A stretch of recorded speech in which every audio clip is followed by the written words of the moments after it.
two things will change your life.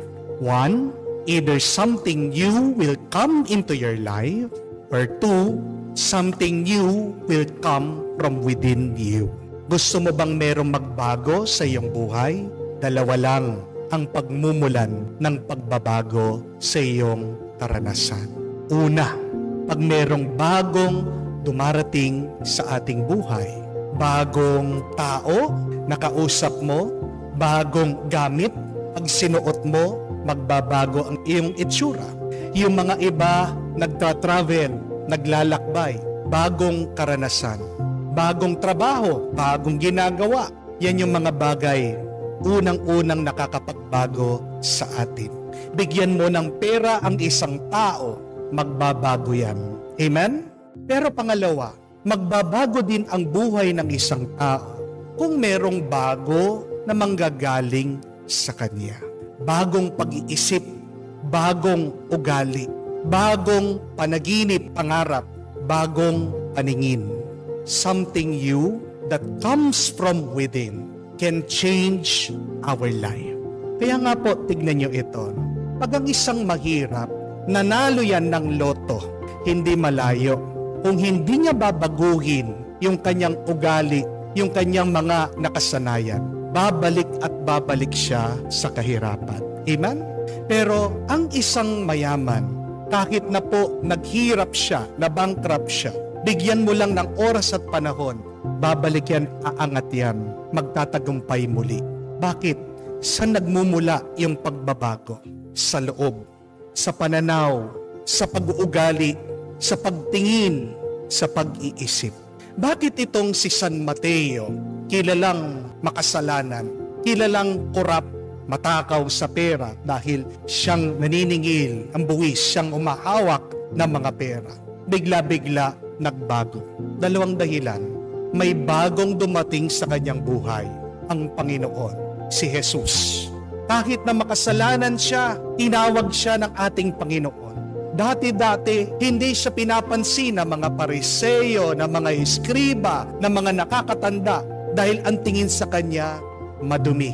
Ang trato sa kanya, basahan. Ang tingin nila sa kanya, traidor dahil nakikisangga pa siya sa mga Romano. Pero ito ang ating Panginoon. Nakita siya, pinansin siya, tinawag siya, at nakikain pa siya doon sa kanyang pamamahay.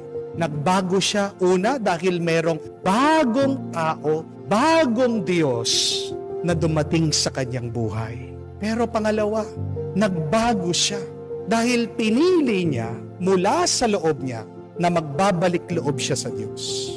Pinili niya sa loob niya na magbabagong buhay na siya. Iiwan na niya ang buhay pagkakasala. He changed because something new came from within him. The desire to follow Jesus.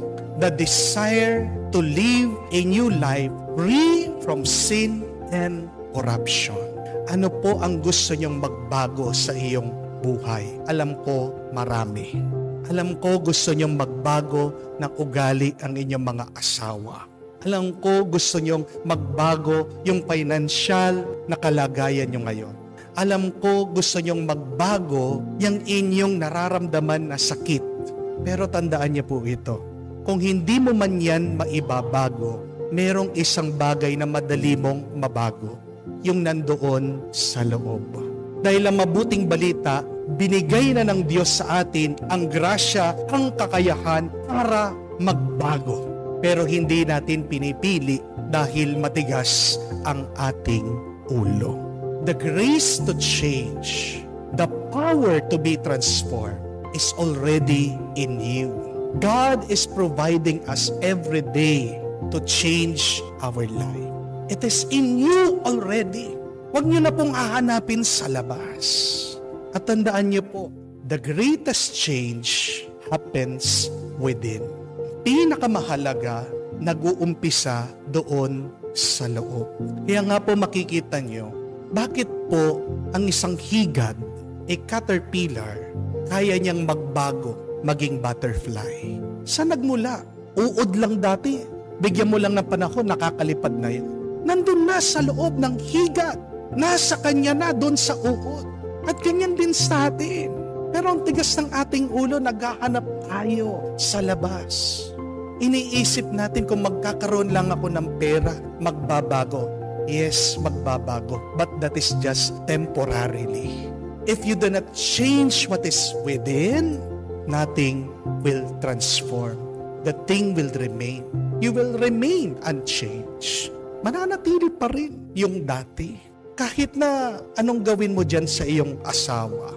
Ilayo mo siya sa babae, ilayo mo siya sa sugal, ilayo mo siya sa alak, sa sigarilyo, sa bad company. Yes, it can help. Pero kung hindi nagbago yan sa loob, babalik at babalik yan dun sa kanyang nakasanayan, dun sa kanyang masamang ugali. Amen?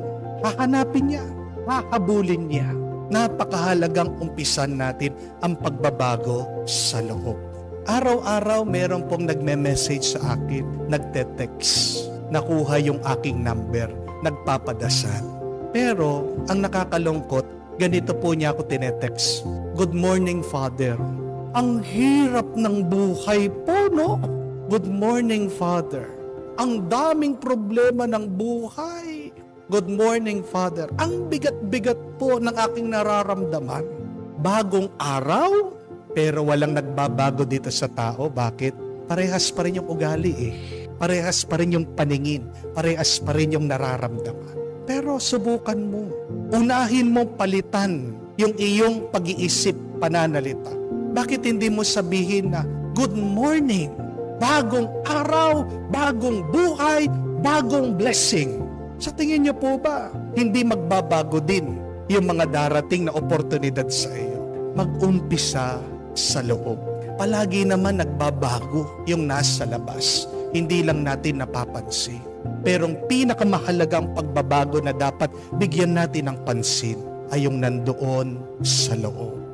And the good news is, God has already graced us with the power to change from within.